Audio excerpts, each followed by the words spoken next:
Cold showers suck. They they just do. Good news is I'm here to help with 3 simple tips to help them suck slightly less.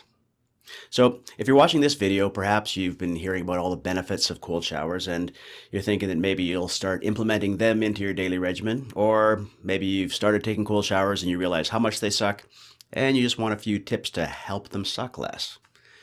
I mean, there are a lot of benefits to cold showers. Now, some of the evidence is anecdotal, but a lot of it's scientific.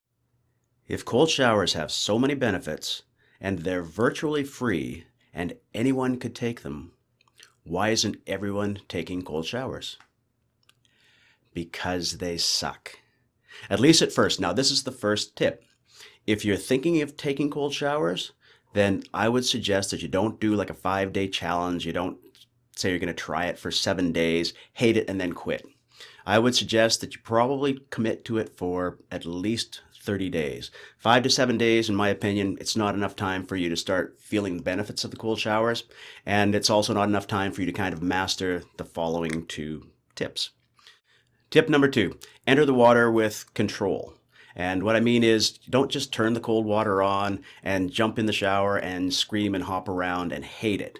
What you should do is turn the water on and enter the water gradually. Now, I learned this tip from another YouTuber, and I was looking for the video to try and give that guy credit. I just couldn't find it, but it's a very simple tip. So what you do is you turn the water on, you step into the shower, and then you introduce body parts gradually, and then you just rub gently as the cold water hits your skin. Now, for whatever reason, this kind of takes away the goosebumpy effect and takes away the sort of the shock from the cold water. So what I tend to do is I'll just start with one arm, I'll slide into the water, just rub gently, kind of let it work across your body, down the other arm, then you could work the legs in. And again, whenever the water is hitting your skin, just rub it just gently until the skin adjusts to the cold water. And then you kind of work your way up the torso, get your face in there, and so on. And like I say, for whatever reason, this kind of takes the shock away. It takes the goosebumpy effect away, and that makes the cold water a lot more tolerable. Now, tip number 3 is just what I call breathing with intention. I mean, it's a natural human reaction. You've all experienced it. You jump into like a cold lake or a cold river, or the cold shower hits you, and there's that deep gasp of breath, and then you kind of do the hyperventilating shivery thing. I mean, everybody's had it. It's like the cold water hits, there's the deep gasp of breath, and there's like, or however it works. Now, what I recommend is getting control of your breathing right from the start. So you step into the shower, you're already breathing deeply, you're focusing on your breath. When the cold water hits, as soon as you feel like that gasp is coming, you just breathe right through it.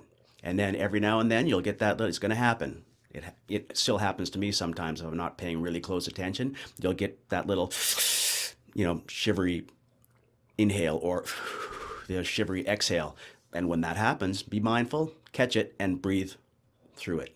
So if it's on the inhale, it's and regain control of your breath. And when you have control of your breath and you're mindful of it, for whatever reason, it really takes the edge off cold showers. It makes them way more bearable. So that's it. 3 simple tips. Commit to it for 30 days at least. Enter the water with purpose, rubbing gently as the cold water hits your skin, a little bit at a time, and control your breathing. And you'll find it makes a world of difference. And that's why I say commit to it for at least 30 days, because it does take some time to get used to the whole process of entering the water gradually. And it will take time for you to learn to control your breath properly. But once you do, you'll find it sucks less. A couple of other tips with regard to cold showers is when you're under the cold water, just be sure that you spend a little bit of time and let the cold water hit your upper back and shoulders. What that does is it triggers the body to turn brown fat cells into white fat cells, which are then more easily burned. A couple of other places you want to hit are across your forehead and across your chest. A lot of cold receptors in those 2 areas. Thank you, Dave Asprey. Thank you, Dave Asprey. Now, one other thing that I do, and it's not based on any scientific evidence or anything, it's just when I'm in the cold water, I like to let it hit around my neck, my armpits, and my groin, just because there are a lot of lymph nodes in those areas, and it's increasing circulation, so why not increase the circulation in those areas? Oh, Final tip, if you're just starting out, I would recommend that you try and do the cold shower for at least 2 minutes. Now that seems to be the minimum amount of time that you should be exposed to the cold water in order to feel the benefits. I think that's it. Try these out. Let me know what you think. See if they work for you. Leave any comments or questions in the comment section below. As always, if you'd be so kind as to take a moment, hit the subscribe button. That would be greatly appreciated. Thanks for watching. Have a great day. I started doing this about 2 years ago, and I've been doing it ever since. And if you don't think that you can do cold showers, believe me, if I can do it, anybody can. There is no one who despises cold showers or despised cold showers or being cold in general more than I did. And it's kind of funny because when I first started doing cold showers, we'd just gotten back from Costa Rica about a month before, and when we were down there, the place we were staying in didn't have hot water, and so I was forced to take cold showers, which it turns out is more like a cool shower.